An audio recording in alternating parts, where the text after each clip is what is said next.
এই যে কয় যিমান ফুৰিলেও হেঁপাহ নপলায়, সেইজনী মই যিমান ফুৰিলেও মোৰ হেঁপাহ নপলায়।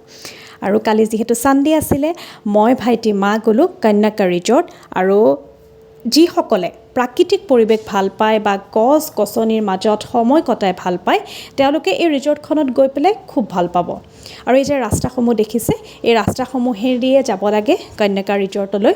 আৰু কন্যাকা ৰিজৰ্ট পোৱাৰ আগতে যিসমূহ দৃশ্য, এই যে দেখিছে গছ গছনি, মাজত এটা পুখুৰী, সেই ৰাস্তাসমূহ, পথাৰ, যিবোৰ পৰিৱেশ সচৰাচৰ আজিকালি আমি দেখিবলৈ নাপাওঁ। গছ গছনিটো যথেষ্ট সংখ্যক কমিয়ে গৈছে, আৰু সেই হিচাপত এই পৰিৱেশটো মোৰ বাবে খুবেই এটা অপূৰ্ব পৰিৱেশ আছিলে। মই খুব ভাল পালোঁ, খুব এনজয় কৰিলোঁ। আৰু এনেদৰেই গৈ পেলাই আমি কন্যাকা ৰিজৰ্ট পালোঁ।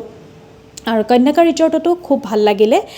আৰু যদি মই মোৰ মতামত দিওঁ, এই গৰমৰ দিনকেইটাত যিহেতু যথেষ্ট গৰম পৰিছে, অকণমান যদি ৰ'দটো কমাত আপোনালোক যায়, খোজকাঢ়ি পেলাই সেই দৃশ্যসমূহ উপভোগ কৰিবলৈ বেছি ভাল পাব।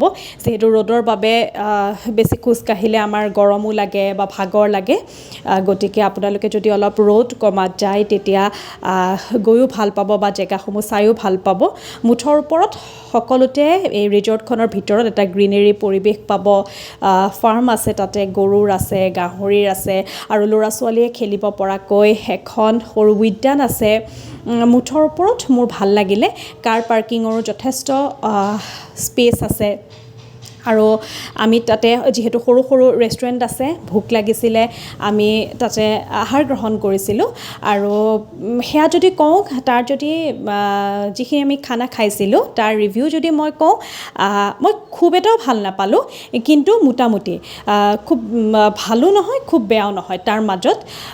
আৰু এটা বস্তু, যিসকলে মছলা কমকৈ খায়, তেওঁলোকে তাৰ খাদ্যসমূহ খাই ভাল পাব। মই যিহেতু অলপ স্পাইচি ভাল পাওঁ, সেই গতিকে মই অকণমান টেষ্টটো মুখত নাপালোঁ। সেইটো মোৰ নিজৰ মতামতহে। আৰু যদি মই অভাৰঅল কওঁ, খুব ভাল লাগিলে।